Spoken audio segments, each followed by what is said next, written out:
Okay. Album breakdown right here. 50 Cent, Guess Who's Back.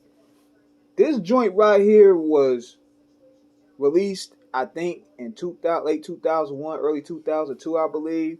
It's a mixture of his songs from Power of the Dollar plus a bunch of new records that he recorded post the shooting. And after I listened to this, I said to myself, 50 Cent is going to be a star. He is going to be the next best thing in rap. I seen this before Get Rich or Die Trying, before he signed to Shady, all of that. Because number one, you could tell he knew how to market himself with the mystique. You look at the cover, it's showing a gun. Allegedly, it's showing Ja Rule's chain. And you could barely see 50's face. That shows to the mystique. So what he did is all mostly new records, and he put out as a response to being blackballed. And some of the records he also used, he put on Get Rich or Die Trying, like You're Not Like Me, Your Life on the Line. But everything about this song is strictly street, straight New York. It got freestyles up there that he did with Doo-Wop and Who Kid.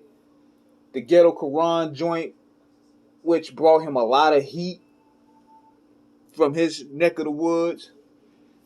And he came in the game not being friendly. If the rap game was super friends, 50 Cent was the villain. He said this. He came in this not trying to be friends with nobody. Listen to Be a Gentleman, where he took shots at Jay-Z. You listen to Your Life on the Line and Get Out the Club, where he took shot at Ja Rule and them. He even said on the song F.U., Death Row will be a good home for him because Tony Mottola ain't gonna shoot out the hood with him. So he was hungry, he was ready. He was hungry, he was ready. But one of my favorite records up there was the introduction to the G Unit joint, the That's What's Up joint. Then you start hearing Lloyd Banks and Tony Yayo for the first time. Lloyd Banks' opening verse alone, I was like, yo, this nigga is crazy with the punchlines.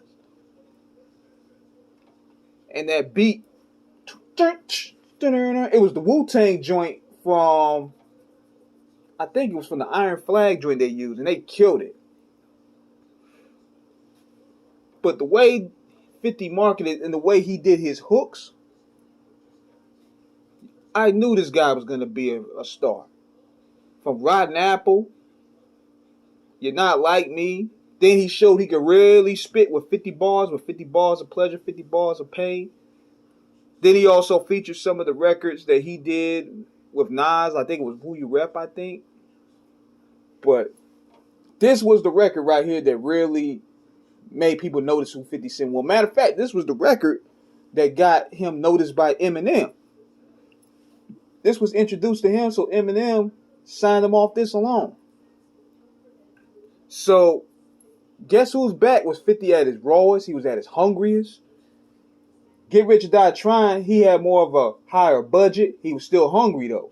But this right here was the essence of it. It was strictly New York. It was street. He had a chip on his shoulder. He wasn't trying to befriend any rappers. And that was that. So, yeah, man.